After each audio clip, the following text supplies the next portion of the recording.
अस्सलाम वालेकुम तलबा, मैं हूं कासिम तुराबी। जैसे कि आप जानते हैं कि इससे पहली वीडियो में हमने जो है सबक नंबर 18 शाम रंगीन का मुताला किया, तशरीह भी की उसकी, और आज इस वीडियो में हम जो है इसकी मश्क करेंगे। जैसे कि बेटा आप जानते हैं कि हर सबक के बाद एक मश्क तरतीब दी जाती है, उसमें कुछ सवालात पूछे जाते हैं। उन सवालात के पूछने का मकसद फ़कत ये होता है कि बच्चों के जो है वो जायज़ा लिया जा सके कि जो सबक उन्होंने पढ़ा है वो उनको याद है या नहीं, ज़हन नशीनी भी है या नहीं है, या उनसे मुतल्लिक़ जो है पूछे जाने वाले सवालात का जवाब देने के काबिल है या नहीं। तो चलते हैं अपनी मश्क की तरफ और देखते हैं उसमें क्या क्या सवालात पूछे गए हैं। नज़्म के मुताबिक दुरुस्त जवाब के गिर्द दायरा लगाइए। अलिफ, शायर के मुताबिक सूरज चेहरा छुपा रहा है काले बादलों में, रंगीन बादलों में, घने बादलों में, सुरमई बादलों में। दुरुस्त जवाब है रंगीन बादलों में। बे, फलक पर फैले हैं गोटे किनारियाँ, बादल, परिंदे, ज़रात। दुरुस्त जवाब है गोटे किनारियाँ। जीम, हवाएं मामूर हैं खुशबू से, परिंदों के चहचहाट से, बच्चों के कहकों से, या कलियों के कहकों से। तो दुरुस्त जवाब है कलियों के कहकों से। दाल, रस्तों पर राग गूंज रहे हैं किसानों के, देहातियों के, परिंदों के, लोगों के। दुरुस्त जवाब है किसानों के।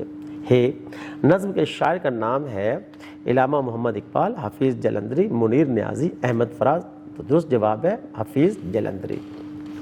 सवाल नंबर 2 है, नज़्म के मुताबिक कालम अलिफ को कालम बे से मिलाकर अशार मुकम्मल कीजिए। किरणों ने रंग डाला बादल की धारियों को, फैला दिया फलक पर गोटे किनारियों को। कलियों के कहकहों से मामूर हैं हवाएं, परियों की लोरियां हैं ये रस भरी सदाएं। खेतों में काम करके लौटे हैं काम वाले, चादर सरों पे डाले कंधों पे हल संभाले। अब शाम आ गई है जागे हैं भाग उनके, हर समत गूंजते हैं रस्तों पे राग उनके।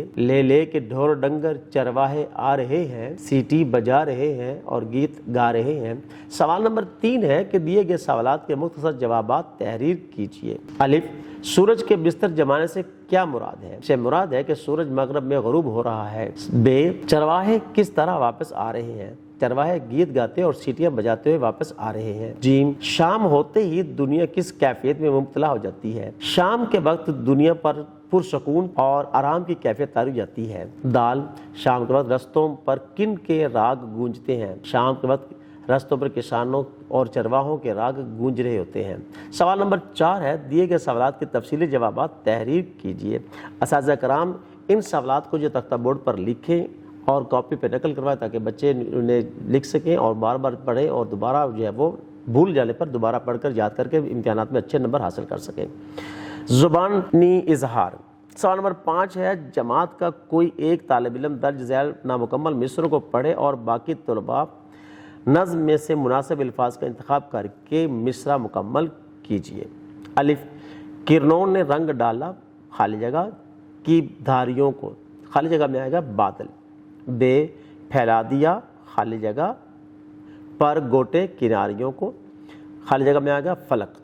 जीम, दिन गर्क हो रहा है खाली जगह के फसू में, खाली जगह में आएगा चुपचाप। दाल, कलियों के कहकहों से खाली जगह है हवाएं, खाली जगह में लिखा जाएगा मामूर।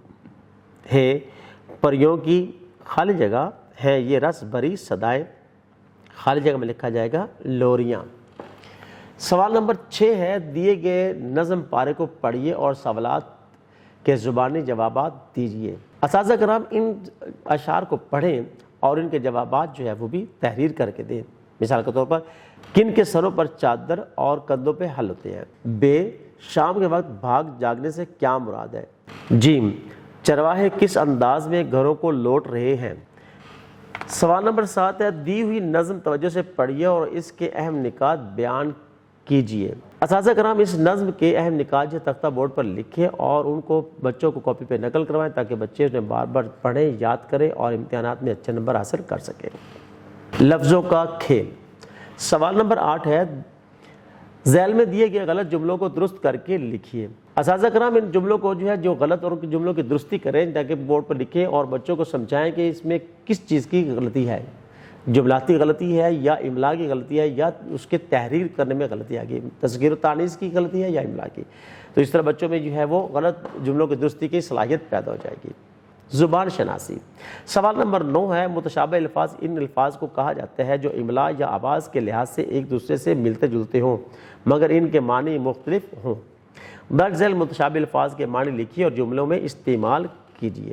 اساتذہ کرام ان متشابہ الفاظ کو تختہ بورڈ پر لکھیں اور ان کو جملوں میں استعمال کریں تاکہ بچوں کو معلوم ہو جائے اور ان میں یہ صلاحیت پیدا ہو جائے، پہچان بھی پیدا ہو جائے کہ کس لفظ کی جو ہے کیا کیا معنی ہے اور ان کو کس طرح جملوں میں استعمال کیا جا سکتا ہے۔ تخلیقی صلاحیت، فیچر نگاری۔ فیچر نگاری کا تعلق صحافت سے ہے۔ فیچر نگاری ایک نثری صنف ہے۔ فیچر کی کئی اقسام ہوتی ہیں جیسے کہ علمی فیچر، تربیتی فیچر، تاریخی فیچر، نیوز فیچر اور فوٹو فیچر وغیرہ۔ فیچر میں کسی اہم معاملے، فن یا کسی واقعے کے بارے میں تفصیلات دی جاتی ہیں۔ فیچر لکھتے وقت درج ذیل باتوں کو مد نظر رکھنا ضروری ہے۔ نمبر 1، فیچر لکھنے کے لیے کسی خاص موضوع کا انتخاب کریں۔ نمبر 2، آپ کی تحریر دلچسپ اور جامع ہونی چاہیے۔ نمبر 3، جہاں ضرورت ہو تصاویر سے مدد لیں۔ نمبر 4، فیچر کے ابتدائیہ، وسط اور اختتام کو دلچسپ اور معلوماتی بنائیے۔ سوال نمبر 10 ہے، ماحولیاتی آلودگی فطرت کی دشمن ہے کے عنوان پر ایک معلوماتی فیچر تیار کیجیے۔ اساتذہ کرام اس موضوع پر جو ہے ایک فیچر جو ہے 2-3 جو ہے وہ پیراگراف کا لکھ کر بچوں کو کاپی پہ نقل کروائیں اور بچوں کو سمجھائیں کہ فیچر کیسے لکھا جاتا ہے اور اس کی ابتدا کیسے کی جاتی ہے اور اس کو آگے کیسے بڑھایا جاتا ہے اور اس کا اختتام کیسے کیا جاتا ہے تاکہ بچوں میں صلاحیت پیدا ہو اور وہ خود سے بھی لکھنے کے قابل ہو سکے۔ سوال نمبر 11 ہے، نظم شام رنگین کا خلاصہ اپنے الفاظ میں تحریر کیجیے۔ اساتذہ کرام اس نظم کا خلاصہ تختہ بورڈ پر لکھیں اور بچوں کو کاپی پہ نقل کروائیں۔ سوال نمبر 12 ہے، ہر شعر کا الگ الگ حوالہ دیتے ہوئے درج ذیل اشعار کی تشریح کیجیے۔ اساتذہ کرام ان اشعار کو جو ہے تختہ بورڈ پر لکھیں اور ان کی تشریح کے ساتھ ساتھ جو ہے حوالہ جاتی اشعار بھی لکھیں اور یہ بھی سمجھائیں بچوں کو کہ تشریح میں حوالہ کا شعر دیتے ہوئے تمہیدی الفاظ کیسے لکھے جاتے ہیں اور تمہیدی الفاظ لکھنے کے علاوہ شعر جو ہے وہ لکھنا غلط ہوتا ہے تاکہ بچوں میں یہ صلاحیت پیدا ہو جائے اور تشریح میں انہیں جو ہے یہ فن میں پیدا ہو جائے کہ وہ ایک حوالہ کا شعر کس طرح دیا جا سکتا ہے۔ جی عزیز طلباء، امید ہے آپ نے تمام سوال بڑی ہی توجہ کے ساتھ جو ہے وہ حل کر لیے ہوں گے، کوئی سوال رہ نہیں گیا ہوگا، چھوٹ نہیں گیا ہوگا۔ اس طرح آپ کی ایک بہترین نوٹس بک جو ہے آپ کے تیار ہو چکی ہوگی جو آپ بار بار جس سے پڑھ سکتے ہیں۔ کوئی سوال بھول گیا ہو تو پھر دوبارہ سے آپ اس کو جو ہے وہ پڑھ سکتے ہیں اور اس طرح آپ امتحانات میں بہترین کامیابی حاصل کر سکتے ہیں۔ تو اس کے بعد ملیں گے ہم ایک نئی ویڈیو میں ایک نئے چیپٹر کے ساتھ، تب تک کے لیے اجازت دیجیے، اللہ حافظ۔